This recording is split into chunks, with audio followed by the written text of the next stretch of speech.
Hello friends, मैं अंकित कुमार आप लोगों का स्वागत करता हूं कर्म एंड को एजुकेशन में। और यहाँ हम डिस्कस करने वाले हैं करंट अफेयर्स के कुछ एमसीक्यूज़ जो कि लिए गए 22 अप्रैल 2020 की डेट से।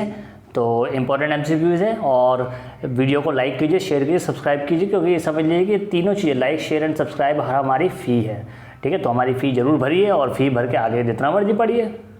चलिए डिस्कस करते हैं। पहला क्वेश्चन, सिविल सेवा दिवस निम्न में से किस दिन मनाया जाता है? 21 अप्रैल, 10 मार्च, 15 जनवरी या 10 जून? तो 30 सेकंड का समय दे रहा हूँ, आप वीडियो को पॉज करके क्वेश्चन अटेम्प्ट कीजिए कमेंट सेक्शन में। तो देखिए, सिविल सेवा दिवस जो मनाया जाता है वो मनाया जाता है 21 अप्रैल को। ठीक है, इस दिन क्या होता है कि जो हमारे प्रशासनिक जो सुधार के जो अधिकारी होते हैं, जो IAS IPS होते हैं, वो क्या करते हैं कि वो एक प्रकार से दोबारा से प्रण लेते हैं, वचनबद्ध होते हैं, करते हैं अपने आप को कि हम समाज को खुद को समर्पित कर देंगे। और इस दिन में क्या होता है, जो लोग अच्छी सेवा भी दे रहे होते हैं ना, IAS IPS और भी अदर सिविल सेवा, भारतीय प्रशासनिक सेवा के अधिकारी या फिर राज्य प्रशासनिक सेवा के अधिकारी, उनको भी उनकी सर्वश्रेष्ठ सेवा के लिए पुरस्कृत भी किया जाता है। ठीक है, तो इसलिए बनाया था सिविल सेवा दिवस।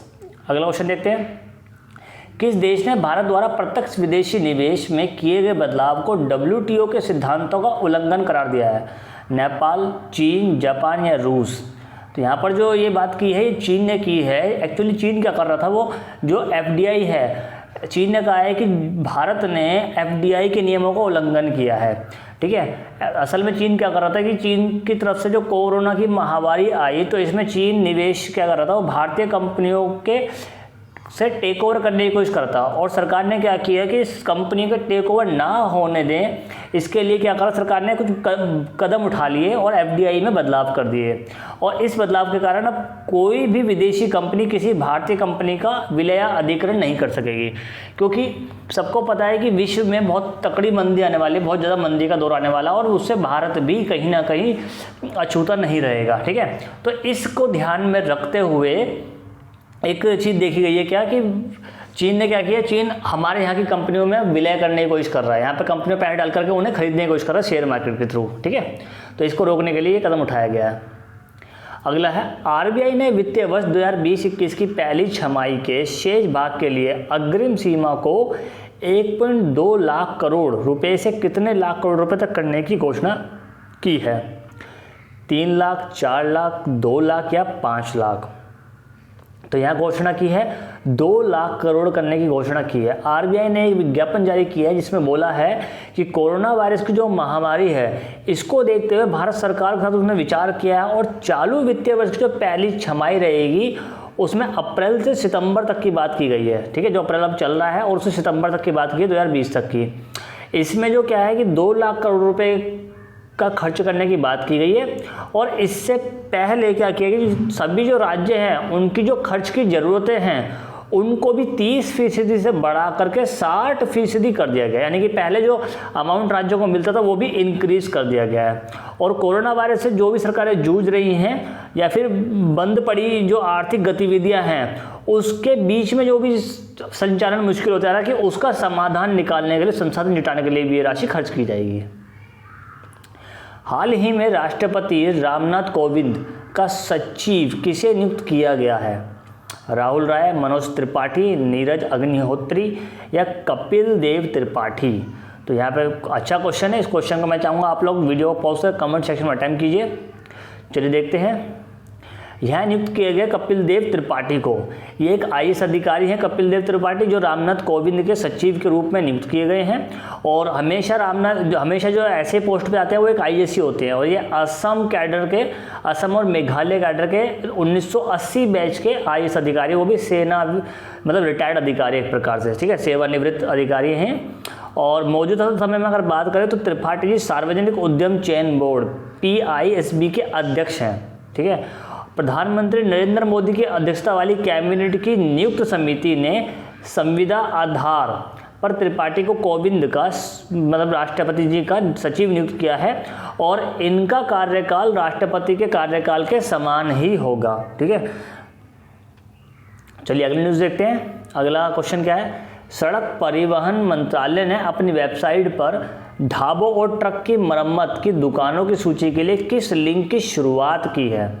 डैशबोर्ड, कारबोर्ड या स्लैशबोर्ड या ब्लैकबोर्ड? तो यहाँ बात की है डैशबोर्ड की, ठीक है। एक्चुअल में क्या है कि कोरोना वायरस के समय में जो लॉकडाउन पड़ा है, पूरा भारत लॉकडाउन हो चुका है, तो इस लॉकडाउन में कुछ ट्रकों के द्वारा माल की ढुलाई एक जगह से दूसरी जगह की जा रही है। जो दुकानें हैं जहाँ पे खाने का सामान पहुँचाना है वो सब पहुँचाए जा रहे हैं। तो ऐसे में क्या है कि कई बार ट्रक खराब हो जाते हैं और भी कई प्रकार की चीज़ों का सामना करना पड़ता है ट्रकों को। तो इस समाधान से निपटने के लिए एक डैशबोर्ड लिंक की शुरुआत की गई है। इसका उद्देश्य क्या रहेगा कि दो जो कोविड-19 है, जो महामारी है कोरोना की, इस पर काबू पाने के लिए 2000 मतलब जो लॉकडाउन का समय चल रहा है उसमें क्लीन एक ट्रैक मिल जाए कार्गो ट्रकों को, जिससे कि सामान एक जगह से दूसरी जगह पर पहुंचाया जा सके। अगला क्वेश्चन है क्वेश्चन नंबर 6। केंद्र सरकार ने स्थिति का आकलन करने और कोविड-19 की प्रभावी ढंग से रोकथाम के लिए कितने अंतर मंत्रालय टीमों का गठन किया है? 7, 8, 6 या 5? तो यहाँ किया गया पूरी 6 टीमों का। ये केंद्र सरकार ने अंतर मंत्रालय केंद्रीय टीमों का गठन किया है, जिसमें मध्य प्रदेश है, महाराष्ट्र है, राजस्थान है, पश्चिम बंगाल है, ठीक है। इनको कुछ आवश्यक इंपॉर्टेंट निर्देश भी दिए हैं और केंद्र सरकार ने को अपनी रिपोर्ट सौंपनी होगी गृह मंत्रालय को, कि भाई आपको गृह मंत्रालय को रिपोर्ट सौंपनी है और गृह मंत्रालय की जो गाइडलाइंस होंगी उन्हीं के अकॉर्डिंग इनको काम करना पड़ेगा। वस्तुओं की जैसे सप्लाई होगी, सोशल डिस्टेंसिंग, स्वास्थ्य संबंधित तैयारियां, ठीक है, सुरक्षा कर्मियों की सुरक्षा, स्वास्थ्य कर्मियों की सुरक्षा और राहत शिविर जो लगाया गया उसमें मजदूरों और गरीबों की जो स्थिति होगी उस पर गौर करना होगा। तो ये सब चीज़ों की जो रिपोर्ट बनेगी वो गृह मंत्रालय को सौंपी जाएगी। गृह मंत्रालय के अंडर में ये काम करेंगे सारी की सारी समितियाँ। अगला है 7वां क्वेश्चन।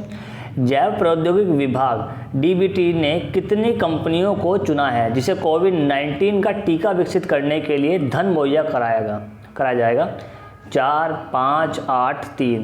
तो ऐसे में समझ लो एक प्रकार से कि कुछ इंपॉर्टेंट कंपनियां ली गई हैं। इन 3 कंपनियों में कैडिला हेल्थ केयर लिमिटेड है, तो भारत बायोटेक इंटरनेशनल लिमिटेड है और serum institution India private limited है। तो ये तीनों कंपनियां मिलकर के कोविड-19 का जो टीका है इसको विकसित करने की कोशिश करेंगी और ये केंद्रीय समन्वय एजेंसी नामित की गई हैं तीनों, ठीक है। इसके अलावा उसे जांच और इलाज करने के तरीके में भी 13 अन्य प्रस्ताव भी शामिल किए जाएंगे, ठीक है। तो 3 कंपनियों को ध्यान रखना। नेक्स्ट क्वेश्चन है क्वेश्चन नंबर 8। हाल ही में गोदावरी नदी घाटी क्षेत्र में निवास करने वाली आदिवासी आबादी के बीच कोविड-19 परीक्षण करने के लिए किस राज्य सरकार को निर्देश देने के लिए सर्वोच्च न्यायालय में एक याचिका दायर की गई है? बिहार, आंध्र प्रदेश, उत्तर प्रदेश या तमिलनाडु? तो एक ही है आंध्र प्रदेश ने। इस याचिका में कहा गया है कि जो गोदावरी नदी घाटी है वहाँ जो आदिवासी लोग रहते हैं, ठीक है, और उस आदिवासी लोगों के पास में एक पोलावरम सिंचाई परियोजना हैगी, ठीक है ना। अब उस परियोजना में क्या है कि काफ़ी सारे लोग काम में लगे हुए हैं। तो इस क्षेत्र में आंध्र प्रदेश, तेलंगाना, ओडिशा और छत्तीसगढ़ तक ये जो क्षेत्र है वो विस्तृत किया गया है। और गोदावरी नदी सबसे काफ़ी बड़ी नदी भी है, प्रायद्वीप भारत की देखा जाए तो काफ़ी बड़ी नदी है, ठीक है, सबसे बड़ी नदी है प्रायद्वीप भारत की। तो और ये महाराष्ट्र के नासिक जिले से पश्चिमी घाट के ढालों से निकलती है। इसकी लंबाई तकरीबन 1500 किलोमीटर है। तो सोच सकते हैं कि इस घाटी से जो लगे हुए लोग हैं वो अपने आप में इफेक्टेड होने की कगार पर आए थे, तो इसलिए उनके लिए याचिका दायर की गई है। देश में ऐसा पहला ग्रीन राज्य निम्न में से कौन सा है जिसमें कोरोना वायरस के मामले नहीं हैं? बिहार, पंजाब, गोवा या दिल्ली? अब बाई डिफ़ॉल्ट दिल्ली तो हो नहीं सकता क्योंकि ये तीनों ही राज्य न्यूज़ में बहुत ज़्यादा हैं, तो गोवा ही बचेगा। तो महाराष्ट्र जो लगा हुआ है गोवा राज्य, ठीक है, गोवा राज्य जो है उसमें कोरोना के खिलाफ अगर जंग की बात करें तो कोरोना को पूरा ख़त्म कर दिया गोवा ने। वहाँ पे एक भी मामला अब नहीं है और वहाँ पे एक भी कोरोना मरीज नहीं बचा है। वहाँ के जो मुख्यमंत्री है प्रमोद सावंत, उन्होंने घोषणा कर दी है कि उनका जो राज्य है वो कोरोना से बिल्कुल मुक्त हो चुका है। पहले वहाँ पे 7 लोग संक्रमित थे, वो भी पूरी तरह से ठीक हो चुके हैं, हॉस्पिटल से डिस्चार्ज कर दिए गए हैं। लगातार वहाँ पे टेस्ट हो रहे हैं लेकिन संक्रमण नहीं फैल रहा है आगे, ठीक है। और इसमें कह सकते हैं कि गोवा ने जंग जीत ली है कोरोना की। लास्ट क्वेश्चन आज का। निम्न में से किस कंपनी ने दृष्टिहीन लोगों के लिए टॉक बोर्ड या फिर टॉक बैड कीबोर्ड विकसित किया गया है? गूगल, TCS, फेसबुक या अमेजन? तो ये क्या है, गूगल ने क्या किया है, जो ब्लाइंड लोग हैं, नेत्रहीन हैं, उनके लिए टॉक बैक नाम का एक ये ब्ले कीबोर्ड बनाया है, ठीक है। इस कीबोर्ड का उपयोग करने के लिए किसी भी हार्डवेयर की ज़रूरत नहीं पड़ेगी, मतलब वैसे अतिरिक्त हार्डवेयर की ज़रूरत नहीं है, और इसको अलग से जोड़ देंगे। और कीबोर्ड को एक क्या है, एंड्रॉयड फ़ोन पर रोल आउट किया गया है, ठीक है, एंड्रॉयड फ़ोन पर रोल आउट कर दिया गया है। और इसमें क्या है कि एक ये बेल ग्रेड 1 होगा और 2 होगा इसका वर्जन, ठीक है। और गूगल ने बेल डेवलपर्स, ठीक है, जो ब्रेल डेवलपर्स है, इसके अलावा ब्लाइंड और लो विजन जैसी समस्याओं से जूझ रहे लोगों के साथ मिलकर इस कीबोर्ड को तैयार किया है। यानी कि एक हो गया बिल्कुल ही जिनको बिल्कुल ही एकदम ब्लाइंड है, एक हो गया लो विजन जिनको कम दिखाई देता है, क्या वो पास का हो या दूर का हो, तो उन लोगों के साथ मिलकर डेवलप किया है, ठीक। तो आई होप आज के क्वेश्चन आपको अच्छे लगे होंगे। अगर अच्छे लगे हैं तो हमारी फ़ी सबमिट कीजिए, एक लाइक, एक शेयर एंड सब्सक्राइब, और ऐसे ही पढ़ते रहिए। मिलेंगे नेक्स्ट वीडियो में, तब तक के लिए good bye and God bless you.